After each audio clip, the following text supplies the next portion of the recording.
Oh, hey, I'm glad you're here. This is a special episode. I know, I say that a lot. It's inspired by people bonding over shared love for movies and music. And I've talked a lot on this podcast about growing up in my dad's video store, obviously making connections to people through movies, but soundtracks didn't play that much into the conversation. In fact, my connecting to people through music and making the mixtapes came later, and then quickly followed was me sampling movies and inserting those samples in between the songs. Eventually, I started a noise project, and then an electro-industrial band consisting of everyone I knew that liked the genre. So, me. It was just me. The Noise Project released one song on a compilation cassette that came wrapped in between denture molds, wrapped in wire, true story, and the electro-industrial project Pen 15, yes, way before any other Pen 15. Oh, that's right, I didn't mention. I was 17 years old. Now you might be like, I bet you're glad nobody has that double CD compilation anymore. Well, I do. And now you have that song too. That's right, at the end of this episode, I included, get ready for it, Sinsomnia. That's right. And not just 1 minute, because despite the comp saying it had to be 3 minutes or under, 17-year-old me was like, I can't bring you all of this angst in under 5 minutes. So, after the episode, enjoy or don't a song I wrote and recorded at 17 years of age. In the 90s, yeah.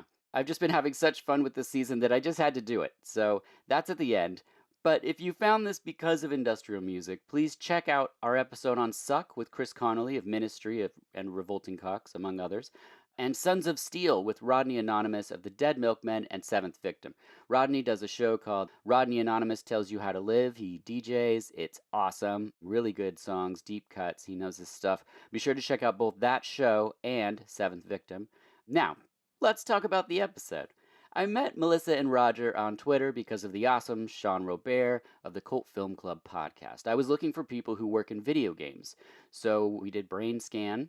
It was fantastic, and our love for the soundtrack and 90s industrial led to, well, another awesome movie that we all love.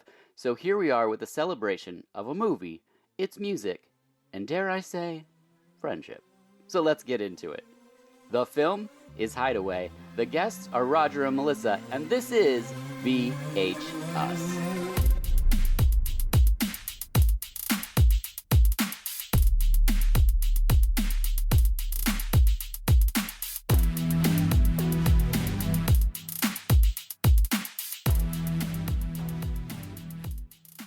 Hello, and welcome to VHS, the podcast where each episode is about a film and the guest has the profession or experience portrayed in the film, usually, but not this time. I'm your host, Dirk Marshall, and I'm joined by Melissa Kay. Thank you for being here. Thank you for having me. It's good to be back. As well as Roger Barr. Welcome back.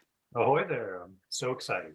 It's so great to be joined by the two of you again. For anyone who missed our Brain Scan episode, in the middle of that episode, we discovered a shared love for the movie Hideaway, and so this had to happen. Yeah. And I think it was because one of the writers is also one of the writers on this film. There you go. I think that's how it Right. came up. But yeah, we were super excited to discover all of us were huge You're the fans only of other this two movie. people I know that's seen it. who've ever seen it. Yes. Yeah. Before we get to the film, Melissa, where can people find you? Anything you have upcoming that people can support? Yeah, so you can find me everywhere under Mecha Melissa, like the Godzilla, but Melissa, as well as my miniature account, which is Mecha Minis, and that's on Instagram, TikTok, what have you. You have to see those. And you have one, don't you, Roger? I have one in the making. It is about a fourth way through. Nice. Yeah, it's going to be her masterpiece, apparently. Mhm. So I sent her a crazy list of things. But it's almost 2 years now, right? So Yeah. I'm super excited about this one. It's going to be pretty much the best one I've done. Like, I always kind of say that to people, but this time I mean it. That's awesome. Roger, same question. Where can people find you? You can find me pretty much everywhere at iMockery. That's IMOCKERY.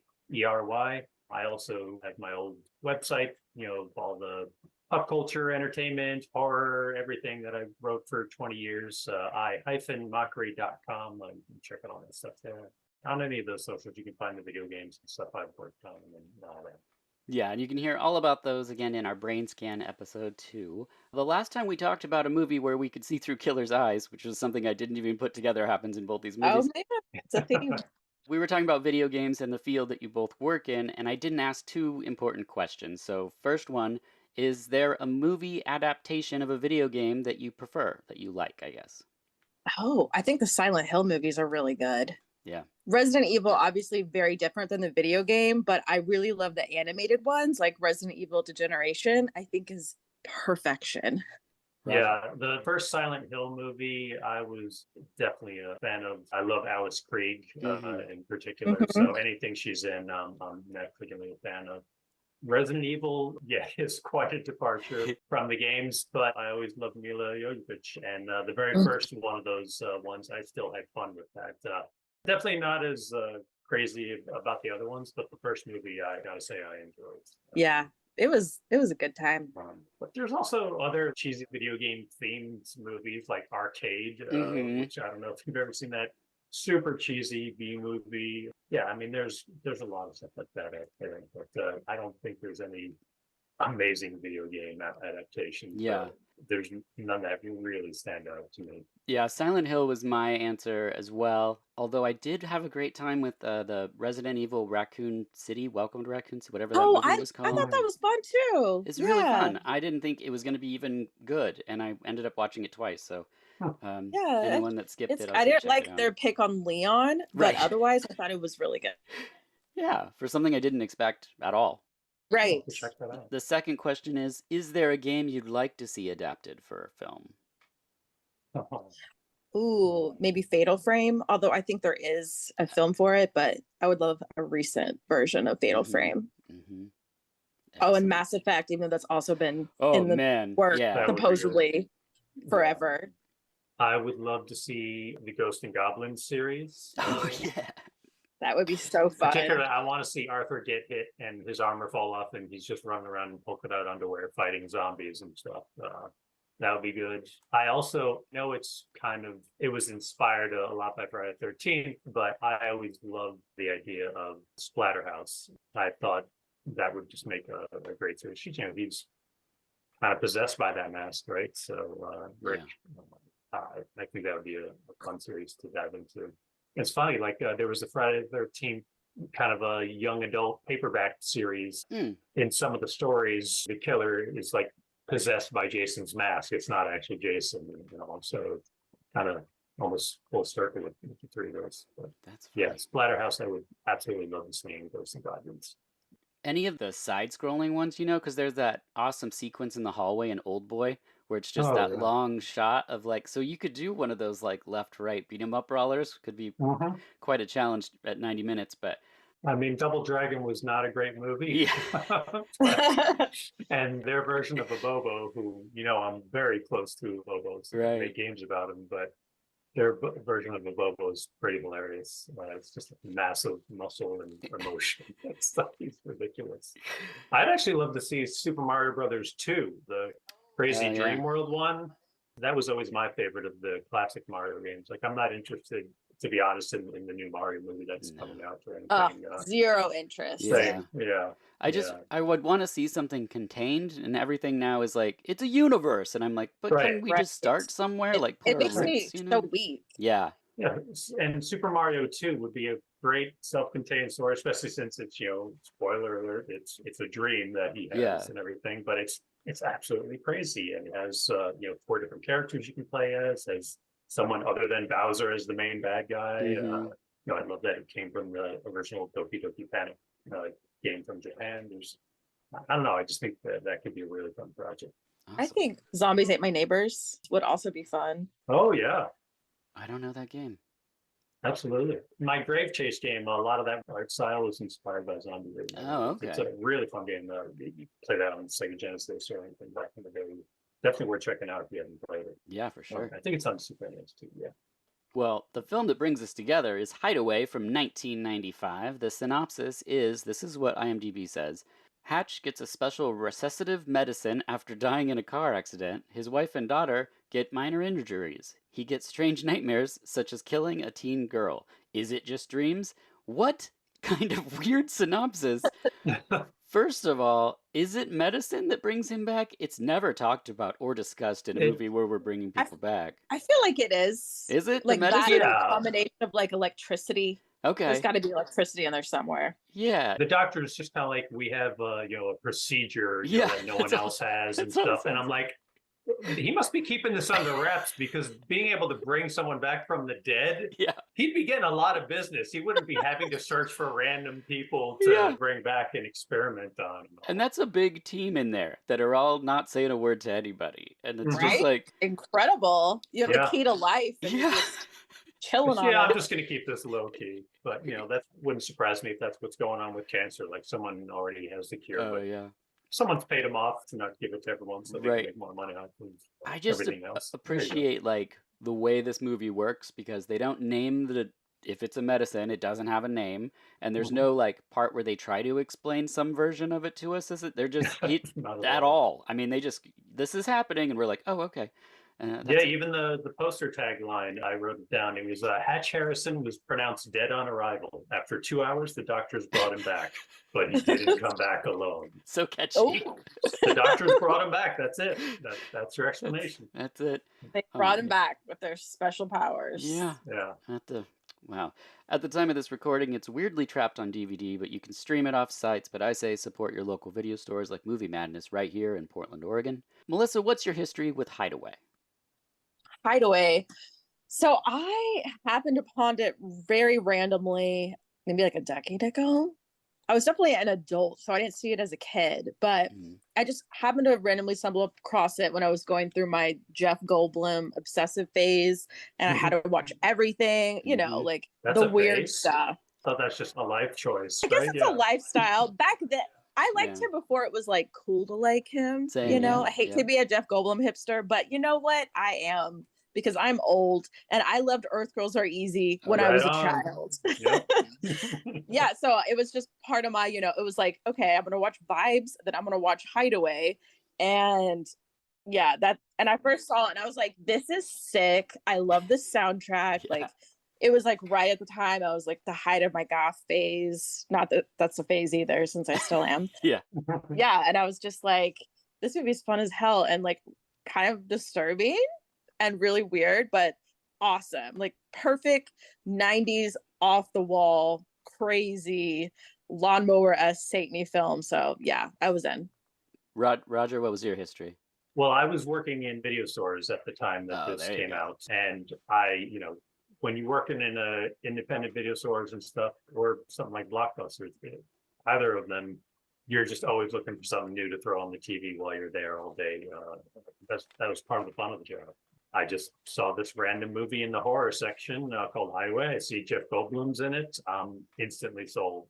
So I popped it in, and I absolutely loved it. I know it wasn't like a big commercial hit or anything, and obviously not a lot of people know about it because it's not even on anything but DVD, as you mentioned. Yeah. As Melissa also mentioned, I was very obsessed with the soundtrack to the Mhm. film. Same. It had a lot of acts that I was already into. I was huge into industrial and metal and everything, and I mean, this soundtrack, it had everything. It is. It has Our dream. KMFDM, Yep. who I saw in concert multiple times, Nine Same. Inch Nails, label TBT Records, who put it out.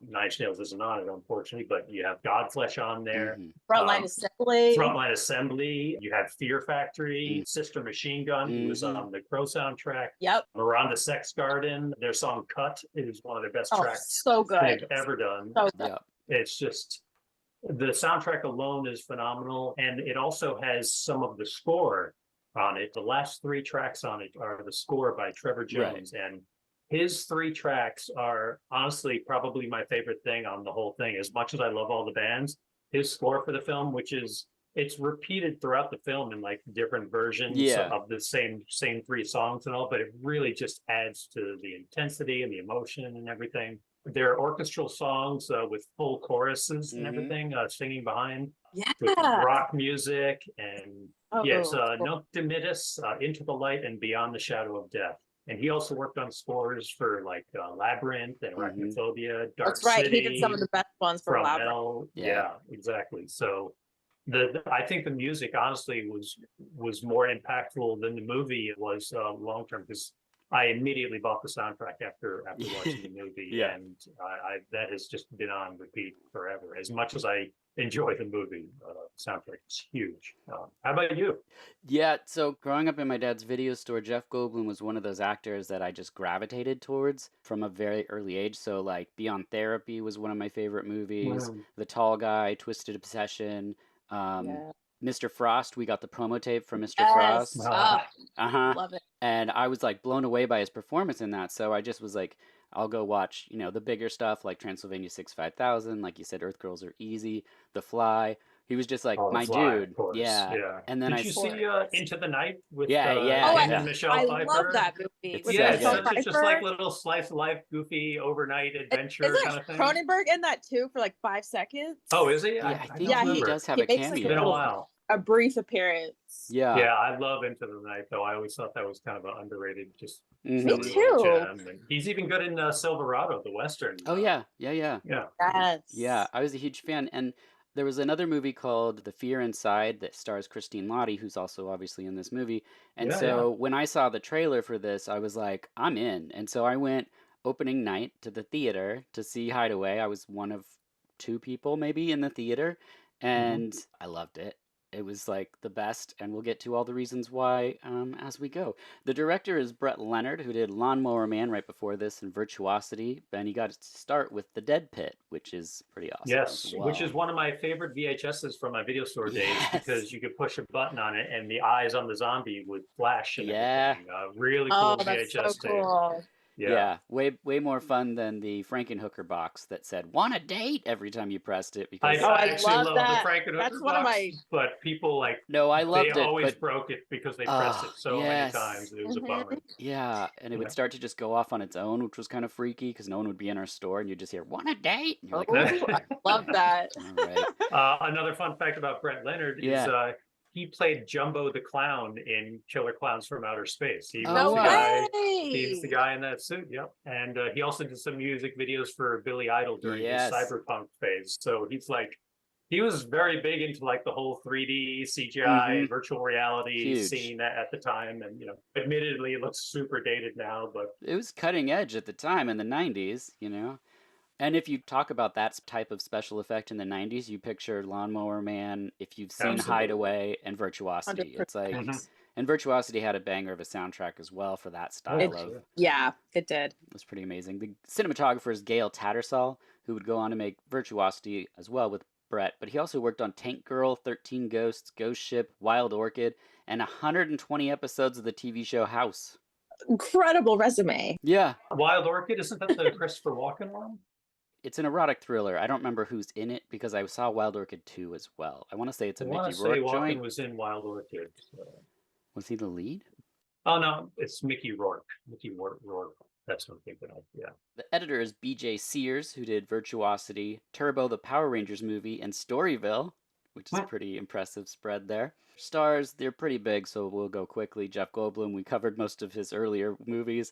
Christina Lottie, who did Running on Empty, Ladies and Gentlemen, The Fabulous Stains, and Swing I Shift. was just gonna say The Fabulous Stains Yeah, is The Yeah. Fabulous one of Stains. my favorite punk rock movies of all time. Yeah. Everybody needs to see it if you're a fan of. Listen, it's our favorite musical rock and roll movie. Streets of Fire. Streets of Fire. Thank you. Yeah. Yes. If you want to see her before Streets of Fire in another band, like her makeup and style in that in Fabulous Stains is incredible. It's really So good. fun. Yeah. And then we have Alicia Silverstone, who was in The Crush, 3 Aerosmith music videos. And then It's- she's fantastic in The Killing of a Sacred Deer, if anyone skipped that movie. Yes. This was like prime Alicia Oh, Silverstone. yeah. It was. It was the Clueless era. Yep. Yeah, she was also in Blast from the Past, which is one of my Yes. favorites. Oh, yeah. Such a Her good and movie. Brendan Fraser and Yeah. Christopher Walken, who I Yeah, was just there mentioning. he is. Yeah. And then he's not on the poster, but we gotta mention Mr. Jeremy Sisto, who was also in Clueless. He was in May, he was in Wrong May. Turn. Clueless May's as highly well. underrated. Yeah. Clueless Yeah. reunion. Yep. Wrong Turn, 6 Feet Under. Yeah. Yeah. So many. Yeah, he's great. He's so Mhm. good. 2 notes before we get going. All the visuals made in the film are taken from Eastern cultures, not Western religions, which I think is interesting when mentioned by the director. So it's not really like a devil angel situation. It's all tied to other beliefs. And then there's lots of improvisation on the set, both comedic and dramatic, from definitely Jeff Goldblum Oh. and Christine Lottie, which you don't usually think of in a movie like this. I can see that with Goldblum Yeah. for sure. He's a character. So let's press play on Hideaway. We begin like all feel-good films with religious paintings, and we see what looks like two people praying, and a young Jeremy Sisto goes upstairs to a room blasting KMFDM's I Wanna Go to Hell. He reads some satanic stuff off the wall, picks up a knife. His dad arrives home to find out the wife and daughter have been murdered. And then Jeremy, well, he puts the knife in his chest, and boom, it's the 90s. I was deep into industrial music, and this opening seemed like a tailor-made moment in film for me. Oh, absolutely. And yeah, it's the KMFDM's Go to Hell, Fuck MTV remix. Yes. Which is classic KMFDM, of course. The CGI roller coaster ride we're taking on as soon as he dies. No, right after that, we go into his eye. 1995 CG Jeremy Sisto is shooting through needles and tubes like a sea anemone, I guess. And then there's a CGI fireball of corpses and flames, which the special effects artist called the Body Hive, which is super cool name. Yeah, it looks like COVID or something. Yeah, now it does, yes. It's weird. I think it's like supposed to be his soul, but it looks like this cloud with just his face tacked onto it. Right. It's really cheesy. It's so cheesy. It's got fireballs and tentacles and just whatever they thought looked rad at the time. Very Lawnmower Man CGI. Yes. I was like, yeah, you know what you're getting with this. Oh, yeah.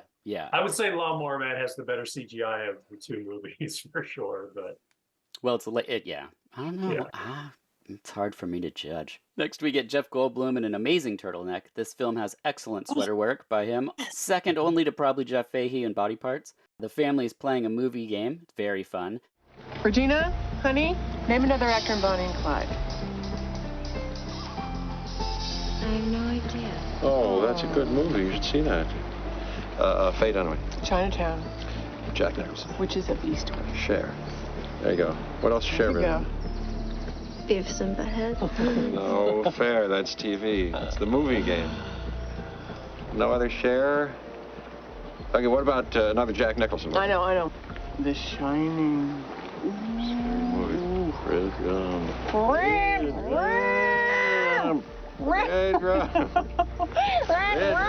I'll be on the pier puking.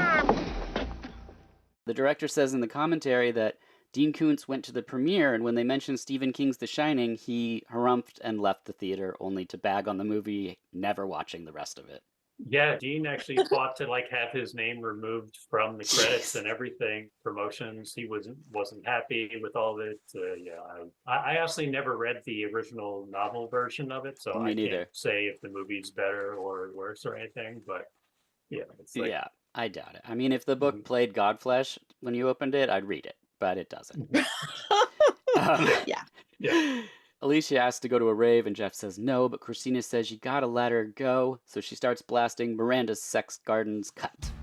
There you go. There it is. Yeah, on her classic yellow Walkman, no less. Oh, I had that one. I think it was waterproof. I did too. I had yellow. Yes. Great. Yeah. And I love how Jeff Goldblum's character, Hatch is his name, by the way, which is a weird, unusual name. Yeah, I call him Jeff. I call all the actors by their names in this conversation just so people know, because even when I would be like, well, Hatch? I don't know. No, do whatever you need to do. But yeah, I love how he's very fearful of the rave scene. Yes. Yeah, like the rave scene is some really bad thing.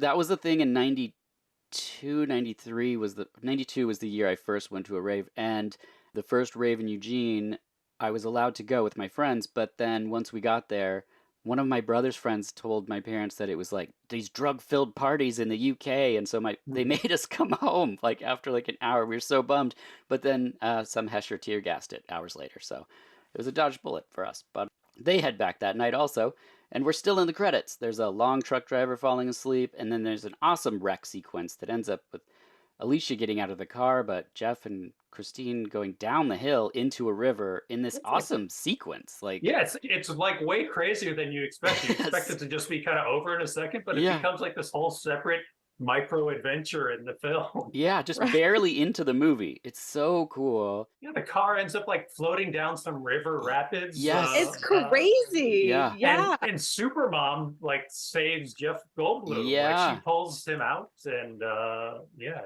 he's under.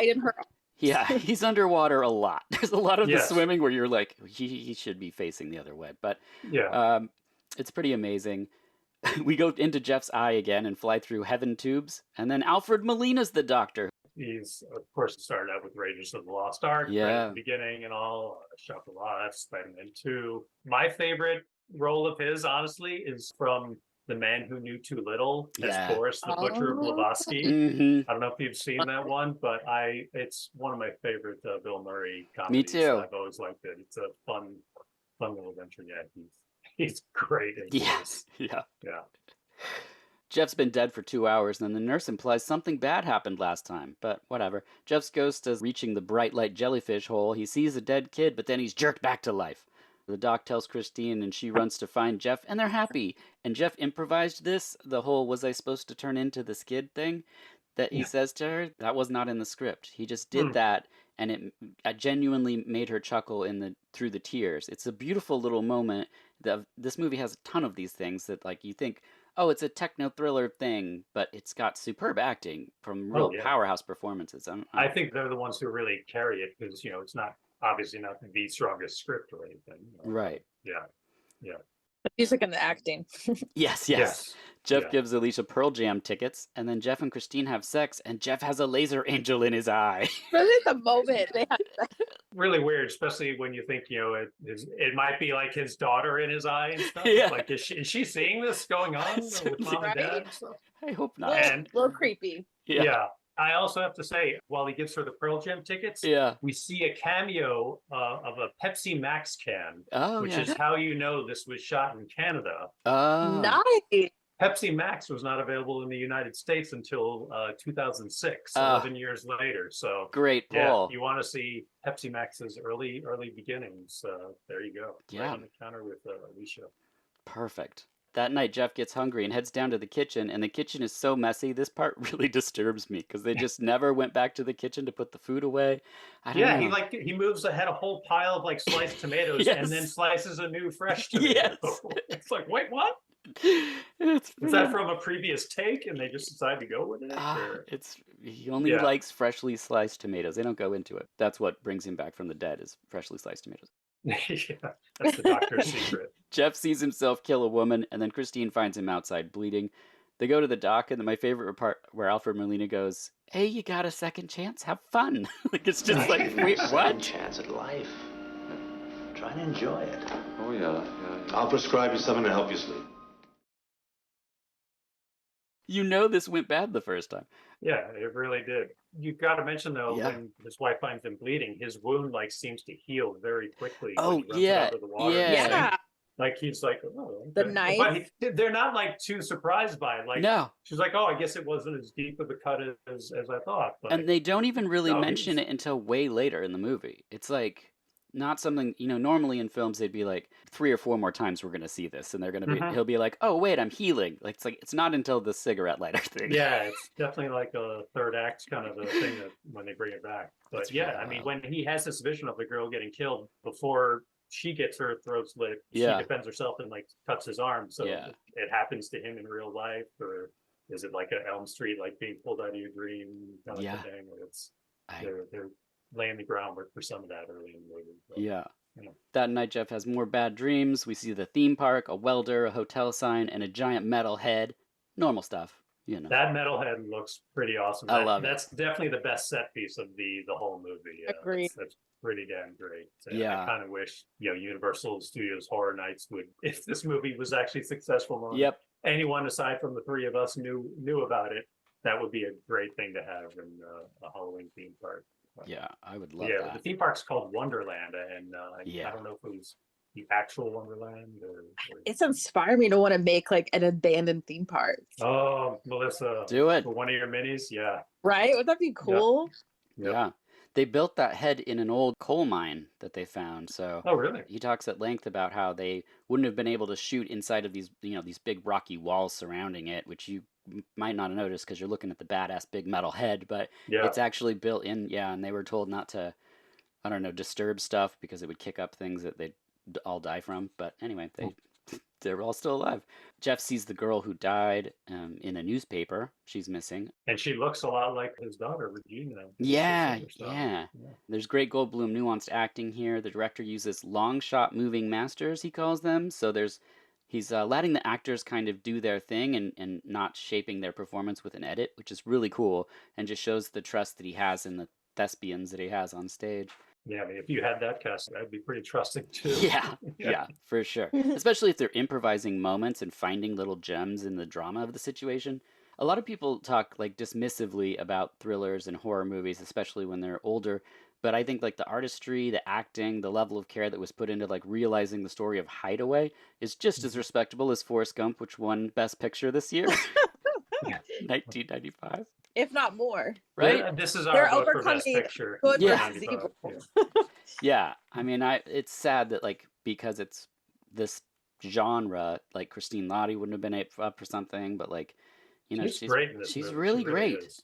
They next go to their antique store, and Jeff touches a baby, and it stops crying. Something that's never addressed or called back to. Yeah, I was Yeah. wondering about that. I wrote that down. That's an odd moment, but yeah, it's his antique store, right? Like he runs it. Yeah, I think it's theirs for sure. There's a lady that works there, Marianne. Marianne, Yeah. which is interesting. Oh, that's my next note. Jeff was on the cover of the Inquirer. Marianne, who works for them, gives him the card for a psychic who we'll find later. Right. So I have a problem with this right off the bat. Like the doctor is keeping it secret Mhm. that he has this cure-all thing, but I guess he's selling the story to the Inquirer or the Weekly World News. It's like Well, how I did think that leak out and that people all of a sudden know he was brought back from the dead? I don't know because he didn't report the girl missing yet, did he? Did he already do that? And the cops talked to him because So not yet. not yet. Okay, so yeah. Just No. told his wife. No, but the newspaper has like on the backside of it has Chicago woman has 3 brains, so it has like goofy things like that on it. So it's one of those. Right. Yeah, the newspaper says about him, the devil denied, man Yeah. escapes from hell. It's like wait, Yeah. wait, what? And the illustration. Oh, I would love a poster Oh yeah, that's of the great. Mm-hmm. illustration on that newspaper where it's like Jeff Goldblum in the clutches of Satan. Yeah. That's pretty great. Yeah, somebody put that on a shirt. I'll pay $30 for that probably. Yes. Yeah, Same. a shirt would be better. That's Yeah. a good call. Jeff drives to rent a movie. I wish we got in that video store, but he never makes it. Such a missed I opportunity. know. know. I was Yeah. like, come on, you're right there. Ugh. Yeah, he's getting like headaches from the lights Yeah. and stuff, and I think that's why he doesn't go into the store. But man, I wanted that to Me happen just too. to see. Ugh. Like, let the lights in the store bother you. I just want to see an old video store. Yeah. Right? He can see Yeah. through Jeremy Sisto's eyes, who attacks a lady. But he's listening to the actual awesome song by Frontline Assembly, Surface Patterns. Yes. It's so good. Oh, great. Okay.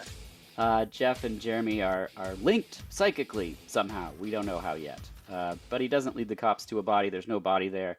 So that's what I was just talking about moments ago. Yeah, he sees her get tossed into the woods out of the car. Yeah. And when Jeff Goldblum sees it in the vision, he sees Regina's face on this girl Right. rather than the girl itself. Right. So, Well, and there's a yeah. lot of that where it's swapping out Jeff Goldblum for Jeremy Sisto, like driving Right. in the car, and later on in the moment when they're in the club, and seeing Regina's face on women that the face isn't actually. There was a lot of attention to these weird swapping moments that are really cool. I Mhm. think very Yeah, I like effective.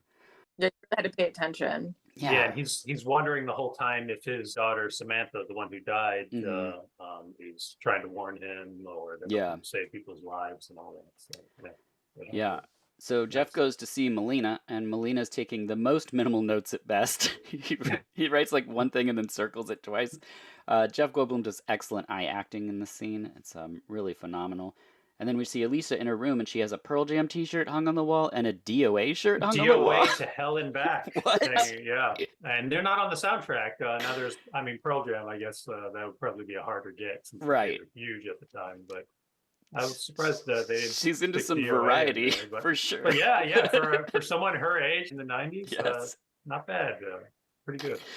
Yeah, Uh, and she's going to see Godflesh. And Yeah. everything. Yeah. so Right? that's Oh my God, the next yeah. moment is Jeff sees through Jeremy's eyes, and he's at a Godflesh show, and it's really Godflesh. And seeing that Yes. on the big screen, I was like, did someone just look in my brain and be like, Dirk, what do you want to see on the big screen? Because I would have 100% been like, Justin Broderick of Godflesh. And there Never he would have was. expected to see them in a movie. But, No, I thought they'd Right? cheat Yeah. it. Just put someone else on there. It's like seeing Thrill Kill in The Crow. I was just like, that's Yes. really Yes. groovy, man. Oh. What? The Crow was my introduction to Thrill Kill. Oh, Yeah. that's awesome. Yeah, they're Yeah. inspired to a lot of good bands. Mhm. That's so great. Yeah, God, I remember all the TVT acts back then. Yes, yeah. God, did you ever have the black box? set Oh, that yeah, I they still had? have It it. was like the metal. I have it right over covered there. in mesh. Yeah, I still have it in storage too. Absolutely. Yeah, Yeah. with all the pure black CDs and everything. Oh, Yeah. great. I have the VHS too, the video collection versions. Oh, There's a nice. Oh my god. double tape. Yeah, I loved TVT, Wax Trax Records. That was my jam. Speaking of which, Godflesh has a new album coming out June 9th. So let's just put that out there. Really? Yeah, they're still doing their thing. I just saw them a couple years ago. They were awesome. And just a Godflesh. crazy wall of noise. Jeremy introduces himself to Alicia, and he is mesmerizing in this scene. That's one of the times you really get to see him shine as like both a creep, but you also kind of get it. Like you're kind of like, she's like I get it. semi creeped out and semi turned on. Yeah, Like, yeah. She's a It little worked bit for of me. Yeah, yeah. yeah. I was like, okay. Yeah. Yeah, and he starts off like Glasses. full Corey Hart with his sunglasses at night and everything. Yeah. It's He's- totally glasses. he knows what he's doing, but her friends have her back. Something. We're waiting for some people. Why don't you let Regina make her own decisions? Why don't you piss off? And the friend that tells him off is Phil Collins' daughter. Is it really? Yeah. What? Yeah. No way. Yeah. That's awesome. That's a great bit of trivia. Yeah. That's cool. It's pretty wild. But Jerry meets Zoe, and he imagines cutting her eyes out, so they hop in his car. Cue Fear Factory's Scrum Grief. Zoe is the director's stepdaughter, Mara, who's also in The Dead Pit, by the way. I'm a huge Fear Factory fan. That's a band I really want to see live again sometime. Same. Man, their drummer was a machine back then and still is now. And yeah, they just really stood out from a lot of the other acts at the time. Just really, really heavy, but I always loved the singing. I fell out of shows for a while, just I think with age and life. And then my friend Jayla and I, we just were like, let's go see this band. And that just like started it. And like we saw Frontier for Two's 30 Years Away from the States tour. Amazing. Seen V&V Nation a bunch of times. Oh, I love the Nation. Yeah. I've seen them too. So good. Yeah, I recommend it. I mean, especially as you get older, these bands, they tour less and less, so it's great to go see them. Oh, Thrill Kill's on tour right now. We're seeing them, I think, next month, and what they're playing is 87 to 97, that decade of Thrill Kill. That's the area you want. Yeah, here. yeah. There you go. Up. Yeah, That's and I great. think Adults opening, if you can believe that. It's either that or they're opening for Covenant. I forget which. We're seeing both. Anyway. If anyone wants to hear Fear Factory who hasn't and want an introduction, I'd either recommend Demanufacture or Obsolete. Yes. Those are Yeah. Obsolete's probably my favorite album of theirs. Yeah. So good. That's my first Yeah, favorite. and the album art is just incredible. My God, Yeah. it's really beautiful layout if you're into package design and stuff like that too. Yep, I agree. Zoe looks familiar in this She movie does. too, but Yeah. I'm not familiar with what film she's actually been in. Other than The Dead Pit, that's all I had down. Mm. But I didn't really look up. It was just one of the last notes I made. But Jeremy takes her to his lair, and she runs around and tries to escape, set to Peace, Love, and Pitbull's Reverb Nation Nation, until she finds the giant skull sculpture, and then she's dead. And we learn that Jeremy wears special contacts. He refers to it as his hideaway, so there's your movie Yeah, Right, title. there there it it is. is. I was like, oh, So- look, it's that's Hideaway. Yep, Yeah, yep. And the skull is his monument to hell. Apparently Yes. that's his name His of ultimate art. sculpture. Yeah, that and is now his coming. name is Visago instead of Visago. Jeremy. Yes. Yep. Which, Visago. yeah. Okay, Here's Vigo. Here's Visago. Little Visago. Little fact, that outfit that she wears, the maroon corduroy outfit. Yeah. Mhm. I don't know if you guys caught this, but she wears that in Clueless. Does she? She does. Like Whoa. Clueless, she pairs it with a white turtleneck. Hey, if it works, it More, works. more sweater work. I love it. The next day, Jeff's getting an MRI, and the pain of the needle triggers his vision. So now we're really driving this like pain situation, which is Yeah. great.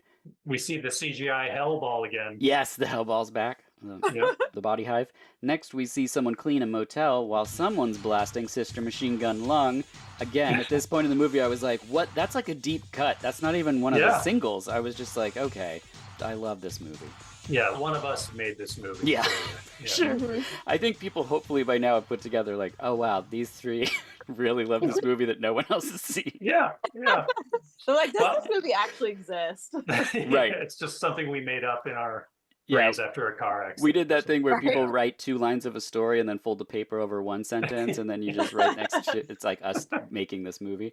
I have to say real quick, I love how, remember we were talking about how their spirits show up as clouds and stuff? Yeah. When he gets that MRI, it shows up briefly Yeah. on the MRI, and Alfred Molina is like, what was that? It's like, but you see the cloud. On Yeah. it. It's like, and then it's just like never addressed again. Never. Like, We don't have time for this. no. Jeff confronts Alicia, and he's coming unscrewed, and Jeremy can see it. It's like he's having a psychotic break. A break. Well, we'll be right back.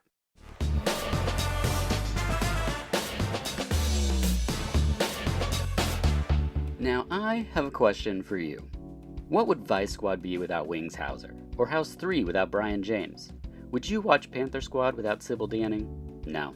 It would be boring. That's how we feel about food and Marshall's Hot Sauce. Wake up your meals with these small batch sauces created and bottled by a chef.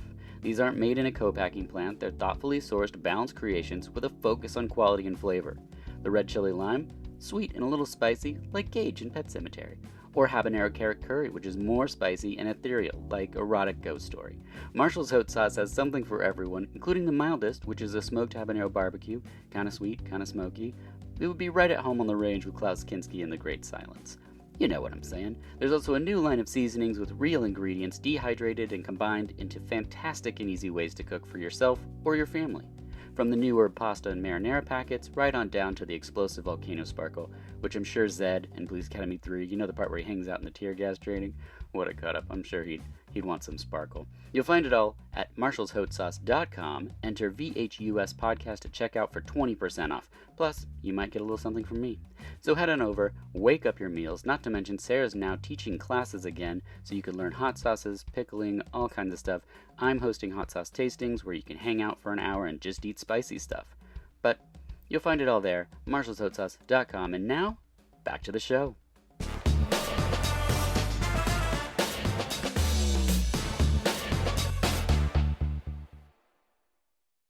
And we're back, and Jeff has it all figured out. It's not me. He's doing it. Jesus Christ, am I seeing through him? He was with Regina. We're connected somehow. I know him. I know what he looks like. I should call the police. No, I should call the police. I should call the police right now and have them lock you up in a fucking loony bin.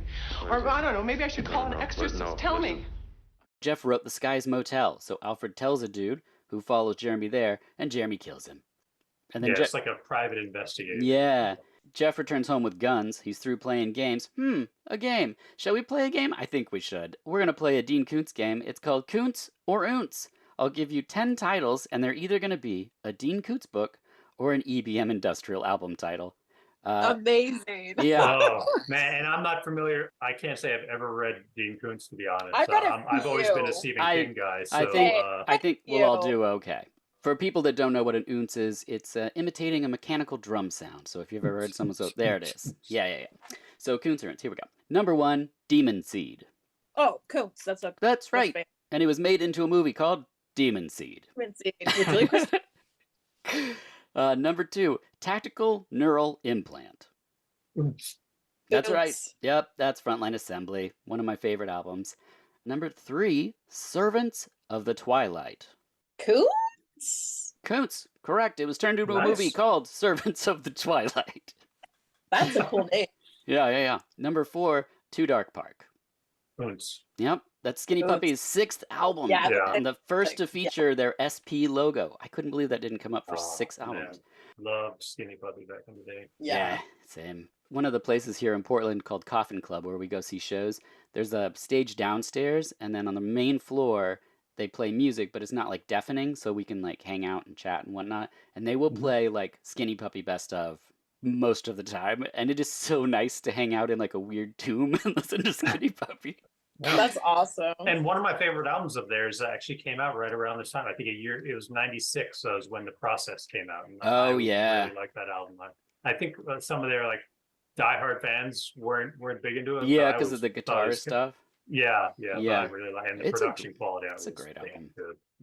Yeah, I like it. Number 5, Phantoms. Oh, Coops. It's Correct. movie. Turned into a movie with Ben Affleck called Phantoms. But also, I found on my shelf there was a guy called Exorcist, which is Xorcist. He had a sort of a collection of singles put out called Phantom, so I kept it Yeah. on there, but you could have been right either way. Number 6, this is going to be easy. Sins of the Flesh. Oops. Yeah, that's the first Sister Machine Gun album. Yep. I had to put a Sister Machine Gun thing on here because I never get to talk about Sister Machine Gun. No, take this opportunity. We're clearly geeking out on this episode. Yeah. I was a huge fan of Sister Machine Gun, and when I got to see Angst Fest, it was KMFDM headlining, Sister Machine Gun, Diatribe, and Chemlab. And it was like Nice. unbelievable. And KMFDM sounded so good live. yeah, they were all great. They were all on fire. Yeah. It was brutal. Number 7, Watchers. Oh, Coops. I've seen. Yes. I've read that. Sounds good. That's the Corey Haim movie from 1988 called Watchers. I think there's 3 of them. Number 8, The Face of Fear. Both.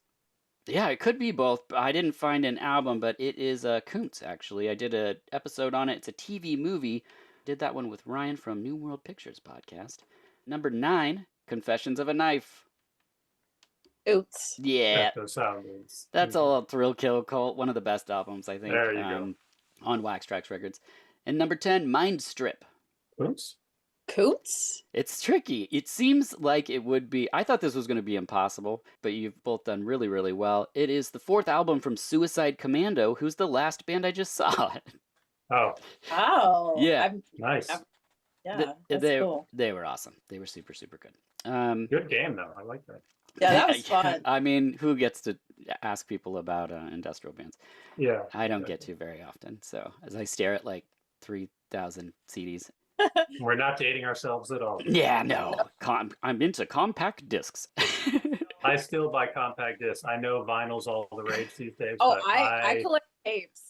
Yeah. Yeah. Tapes are great too. Absolutely. I love CDs. Yeah, part of us redoing the studio down here, I have like a boombox that has a tape deck and a CD player. Nice. And I can't wait for it to have a place that's not just wedged into something and sitting on like a bunch of piles of things, because I just want to listen to jams. I love that. I gotta ask, since we're on the topic of music, what was everyone's first CD? You remember?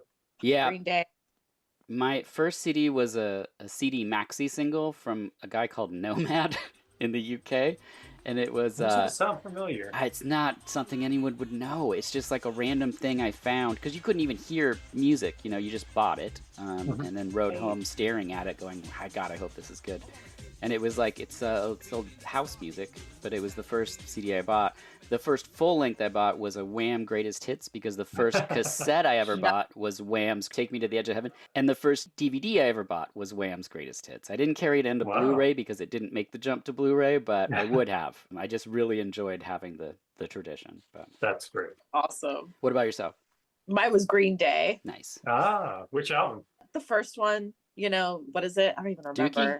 Kerplunk was my favorite album of theirs. So that was their second one right before Dookie. Oh, okay. It was Dookie? Oh. Yeah. Yeah, that's a good one too.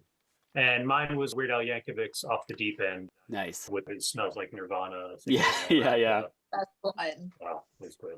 Back in the film, it's the next day, and Jeff goes to see Rae-Dong Chong, who's a psychic. We see his youngest daughter get hit by a car.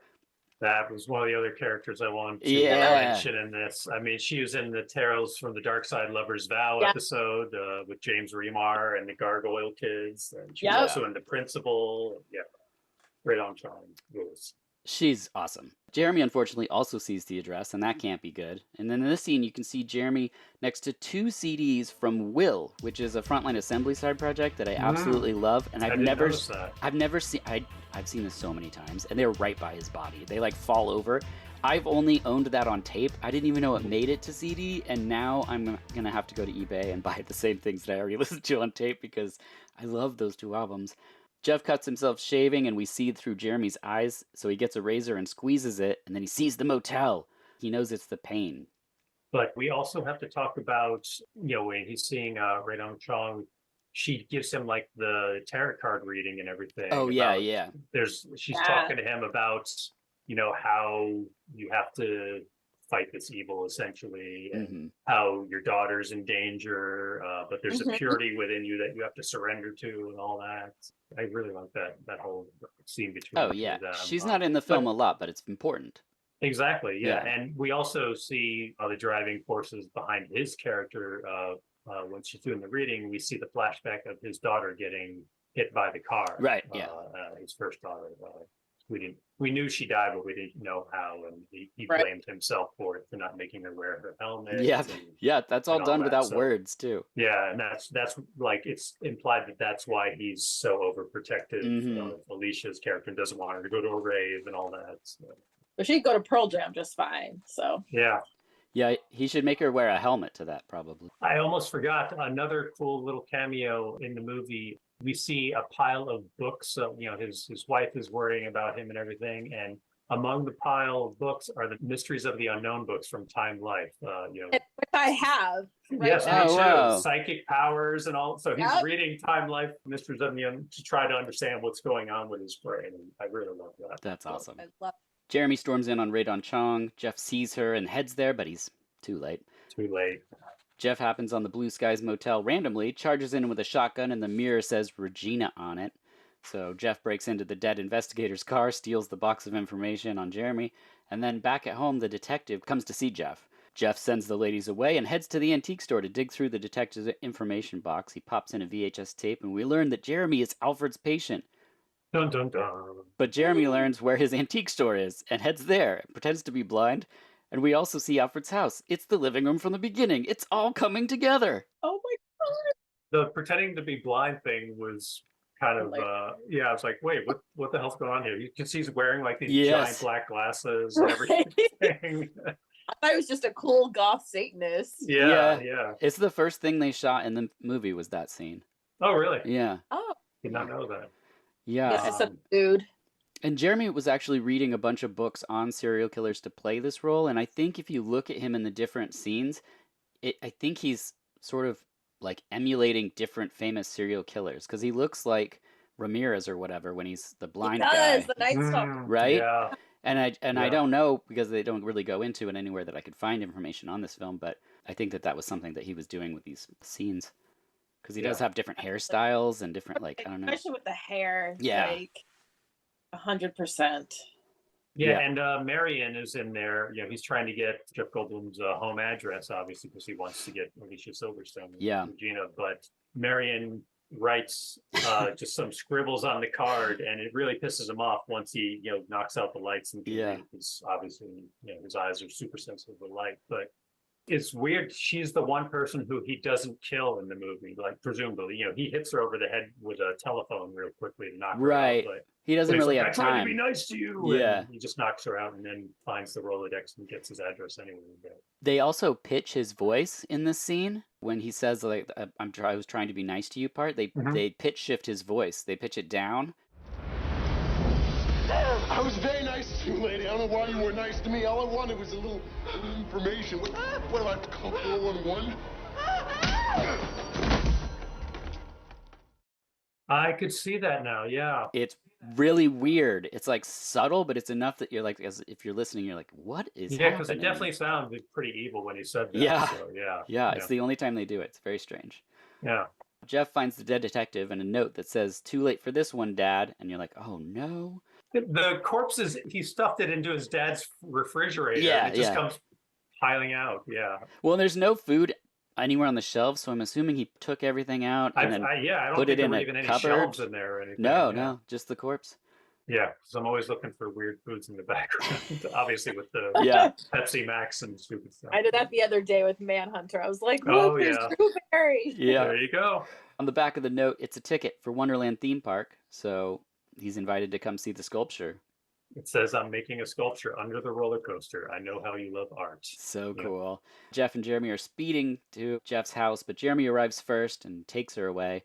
Now all paths lead to Wonderland. It's weird. He just like jumps off the roof with Yeah. Alicia Silverstone in his arms, and the mom just stands there screaming rather than following in hot pursuit immediately. Yeah. And then she runs down the stairs instead. I mean, it'd be pretty shocking. I might be shocked, and just be like, whoa. Like, first of all, his knees are going to be blown out. He's got Alicia Silverstone on his shoulders. Satan, if anything can help your knees, it's good old Satan. Yeah. Old Yep. Scratch. That's true. Jeff burns his hand with a cigarette lighter so we can see the Wonderland sign.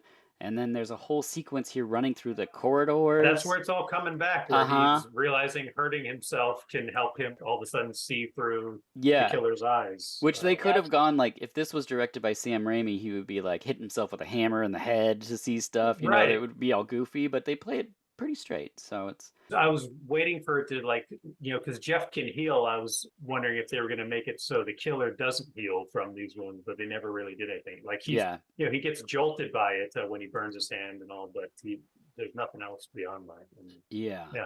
Well, they run through corridors. It's an amazing set. Jeremy gets Christina, but then Jeff hits the lights, falls through a door, and then this entire sequence is pretty tense, and there's corpses, and the stuff on the skulls look all cool.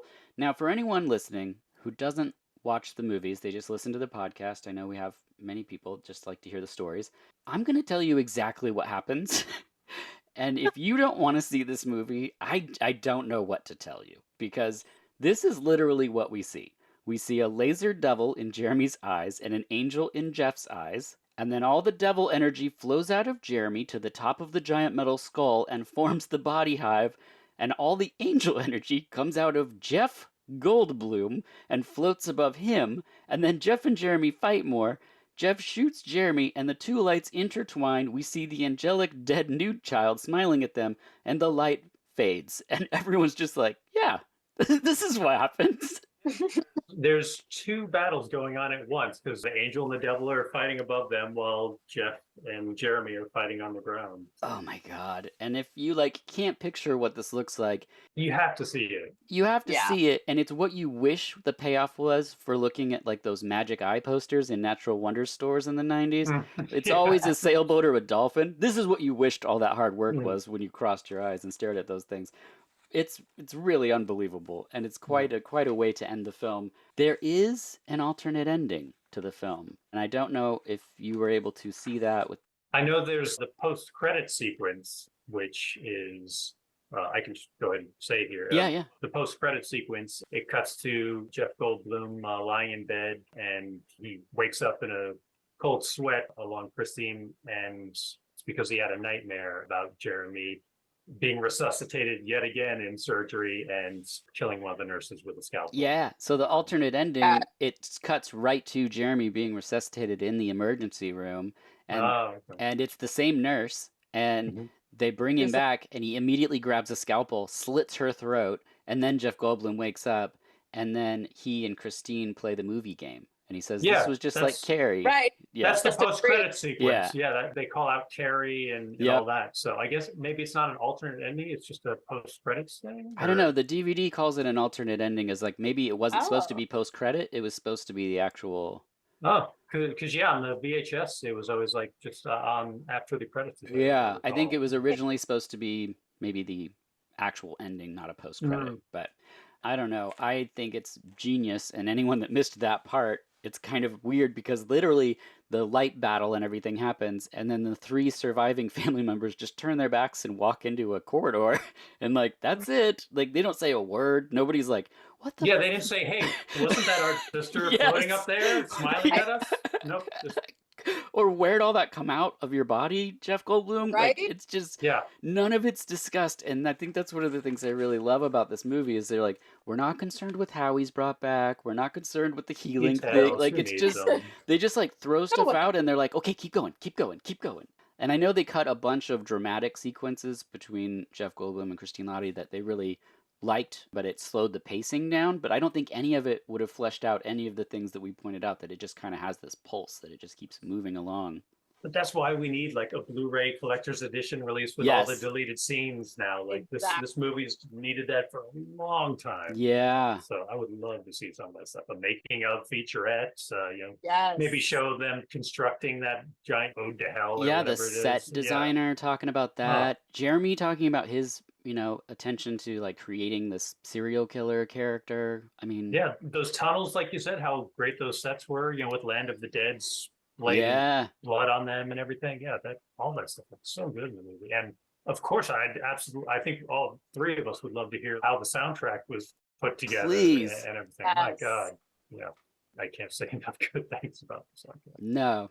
And it's just like I said, Sister Machine Gun Lung, such a weird pull that they just like took that from all the singles that they would have had at the time. I'm just like, or when the people do, they, have remixes instead of the originals. It's like whoever was curating that soundtrack, they knew what they were doing. Yeah, they were a fan. Yeah.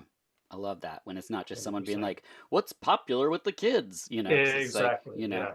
This is a soundtrack that actually introduced people to Yes, stuff, which yeah. was always I miss appreciated. that so much.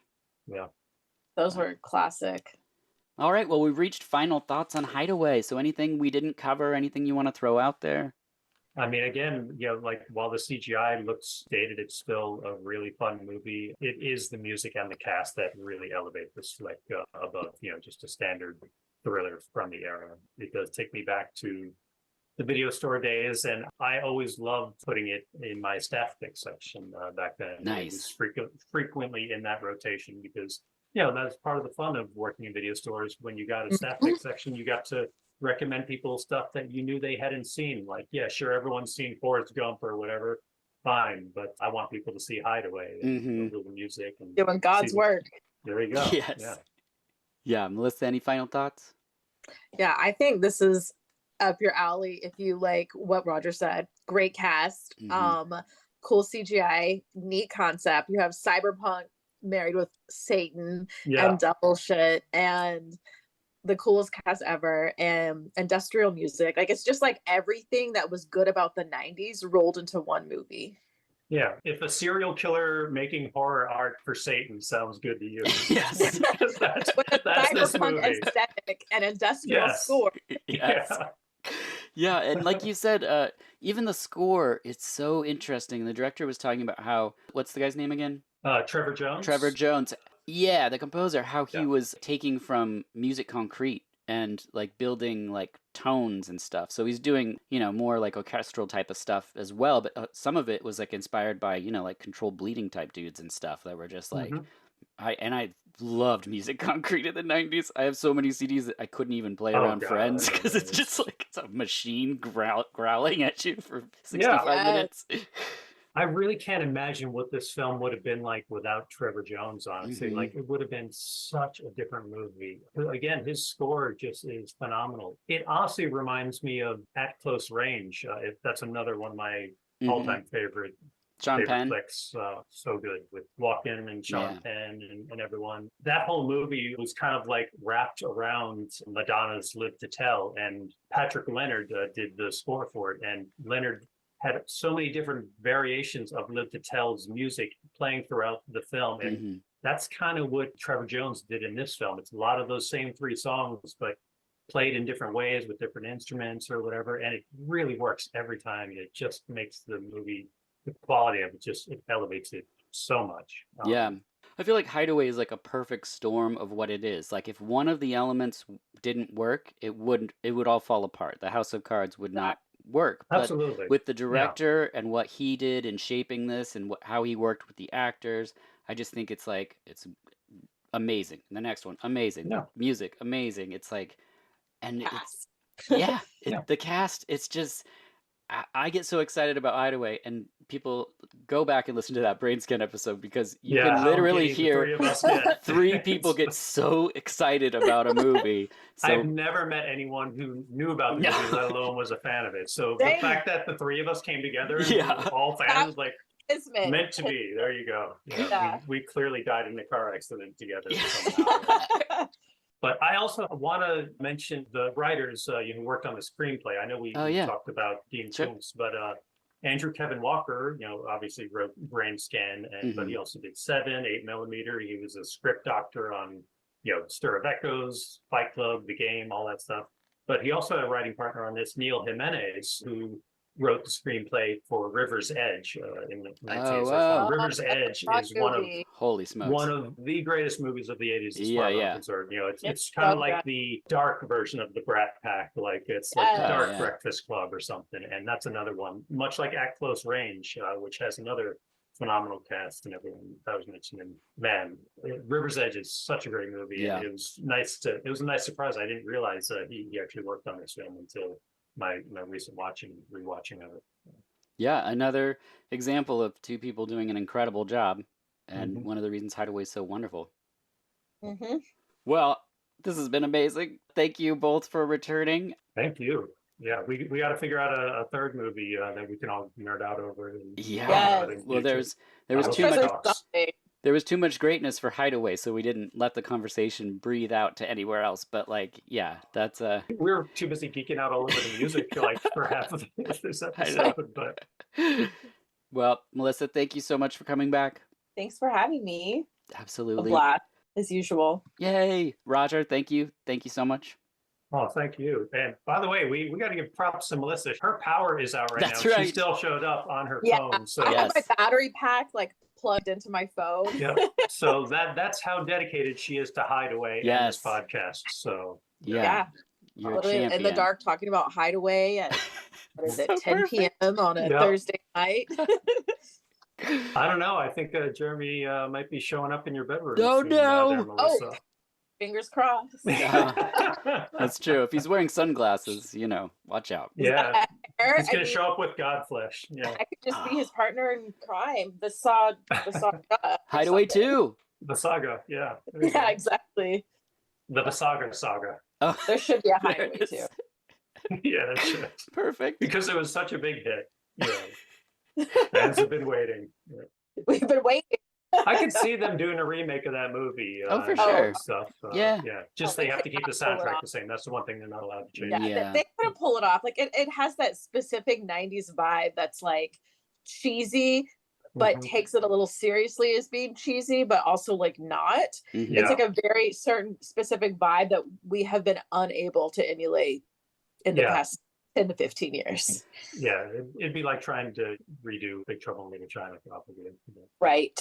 Or what if Visago died now and then they brought him back again? So the movie starts with him being brought back, but he's like current age, and we're like, oh no, they brought him back again. Like, we thought he brought it back and he was old. I didn't even think about this, but in the theme park and the big climax of the film there, before the angels and demons and all battle each other, Visago kills his dad, the doctor. So I'm wondering, is that groundbreaking bring back people from the dead doctor method that he has, does that go with him to his grave? No, like, I think is that just lost forever? Yeah, I guess so. I don't think so, because that's the nurse lady at the end. That whole sequence, I think she's like worked with him so much that she now knows how. Does she know it enough? Okay, I think, so but then there's our link to the sequel. But then he kills her though. So he's gonna continue his work. And then it goes to the next. Maybe they just get worse at it every time. Like the next person's like, Bubble would be down to make an appearance. He'll do anything. Yeah. Maybe next time he's actually blind, so he doesn't have to pretend. Right. Yeah. Oh, that would be amazing. There was a blind. Don't breathe. Well, oh wait, no, I'm thinking of Rucker Hauer's Blind Fury. Oh, Blind Fury. Yeah. Yeah. I saw that in the theater. I loved it so much. Man, he had the perfect eyes for playing a blind guy too. Oh, great. Yeah, that's our next episode. It's just Rutger Hauer's best eye performances. All of them. Yeah, well, that's the end of this because I think we'll go on forever on Hideaway. Thank you both so much for coming back. As always, I'm Dirk Marshall. Yeah, absolutely. I'm so glad we got to come back and do this. I know it's been a while and all, but I've been excited ever since you mentioned it. That's how time goes. Everyone's lives keeps on trucking. So I just am so thankful that we had this opportunity, even with Melissa sitting in the dark. She'd be doing that even if the power was on. Let's be honest. That's true. Yeah. I'm going to turn the lights out. Twice, but I've just fuck it. So. Perfect. Until next time, I'm Dirk Marshall, and this has been VH.